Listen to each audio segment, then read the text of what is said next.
a video on just cooking some bread rolls in a slightly different way than usual. So instead of baking them in the oven, I've made some like a simple cottage pie mixture, beef mince, carrots, and onions cooked in a bit of stock. And I'm just curious to actually use the bread roll as more like a cobble on top of the cottage pie mixture. So I bake that. It's cooked, but kind of like reheat it in the oven and stick a couple of bread rolls on top of it. Some more like dumplings, cobbles type of things. To kind of see what happens. So I'm just kind of quite curious about that. And then I thought, as well, these aren't going to be the same size, but it doesn't really matter. So bread rolls. And then I want to poach a couple in some like beef stock to kind of see what happens. Obviously, when you make a bagel, you slightly poach them in water before you bake them. Which kind of changes that's what turns them into a bagel and chewy. But I kind of thought, what happens if we carry on cooking them, like poaching them, like a dumpling, just out of curiosity. So that's what we're going to do, and we're going to see how it turns out. Just, I suppose, someone will have done it. I could just look online, but I'd rather do it myself. And then, because what's the fun of someone else doing it when you could do it yourself? So. Yeah, bread rolls. So what you need to do when making bread rolls, talented bakers and chefs, can you do it with both hands? I can only do it with one. So what you're trying to do is you are creating tension in the dough by pulling the dough down like that, and then tucking it into the bottom of it there by creating tension in the dough. So, but you do that by holding your hand like that, and then slowly.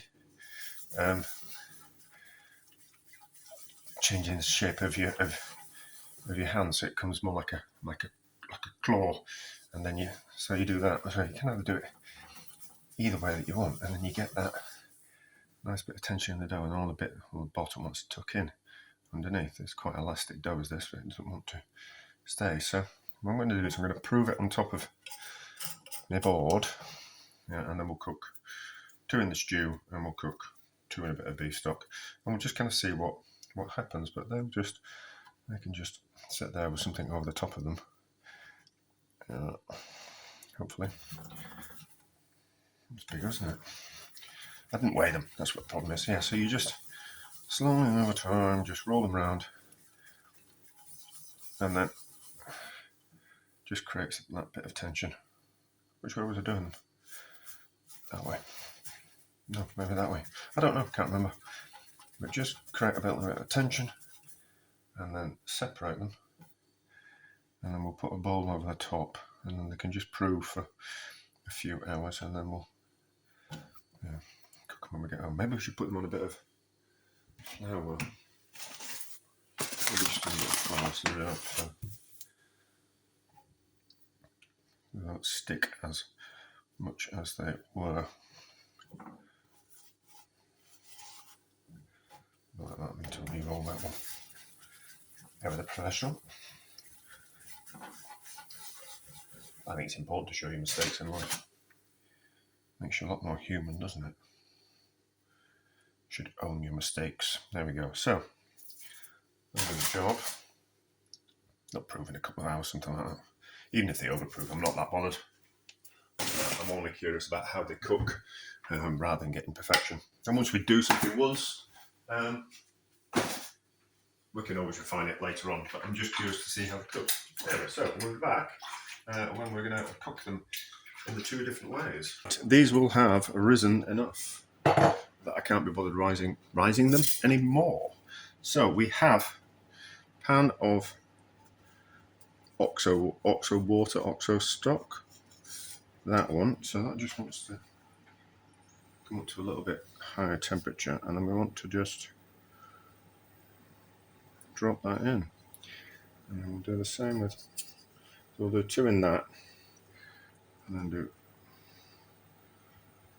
2 in the mince on the back of the stove. So I've just warmed it slightly, because I think you'd put cobbles or dumplings in once all the meat was tender, wouldn't you? So It just wants to be up to temperature, and I'm going to put that pan like that in the oven. So it's a metal handle, and I recommend when you're buying pans to buy them with metal handles so you can use them in the oven. So we'll put a lid on that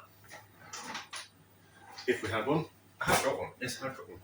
And then we'll just poach. I might turn over halfway through, but we'll see how that turns out. I have imploded. Not to worry.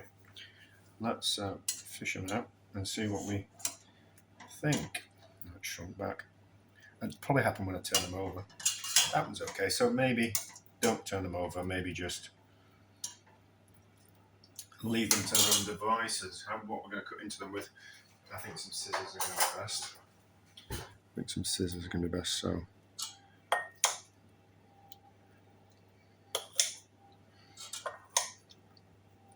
I'm only really interested in how they taste.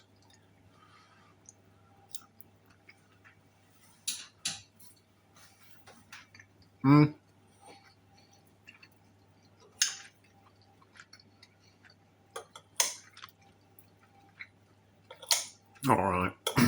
Alright. Texture's not too good.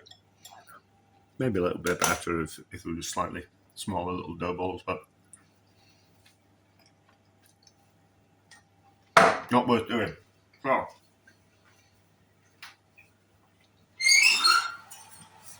those look alright though. Those look alright, those look better, don't they? So I need the other one still.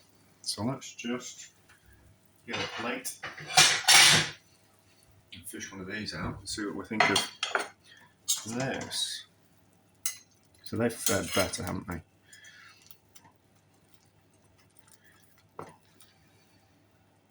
Ooh. Oh, I'm nearly going to touch the handle then. Nearly going to touch the handle. So, that looks alright on the bottom, doesn't it? Look on the top. Crispy on the top.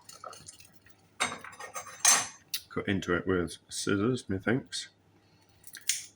Probably should leave it for a little bit, but that's alright. It looks nice and fluffy on the inside. Look at that. Looks okay. How's it taste with the gravy a bit?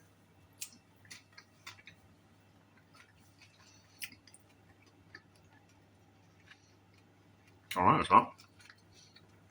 It's alright, is that? I think, what would you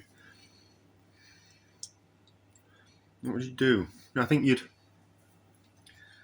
slice into it and then put some cottage pie mixture inside and have it like a bit like a sloppy Joe type of thing. But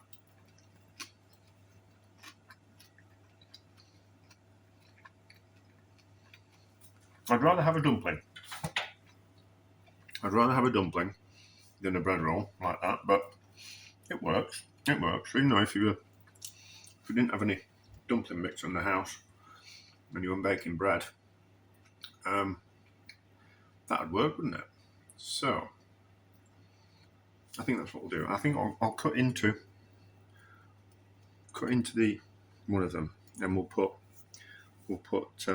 when it cools down a little bit, and we'll put some mince inside and have it a bit like a sloppy Joe, and we'll kind of see what we think. Right, so let's dive into it and see what we think. Yeah, it's tough to grip on with the bottom being a bit sloppy, well, a bit soft.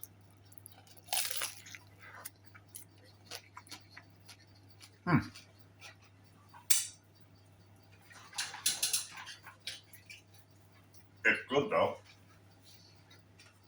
good though. So, but that's kind of a bit of a problem, but it's nice. It's difficult to grip, so you're going to make a mess of yourself, but it's nice. It's just a difficult to eat, but like it's like a one pot thing, isn't it? So you could, I don't know what the purpose is, or what my thinking is, or what practical use it is. It's more of a novelty type of thing, isn't it? More than anything, but it's nice. It's nice. I'm going to say that's a success, but kind of just difficult to eat, isn't it? But you wouldn't eat it with a knife and fork, you'd eat it with your hands. But anyway, it's nice, but a little bit impractical. But it's still nice. Well, delicious, actually. So therefore, a success. But difficult to eat. So, failure.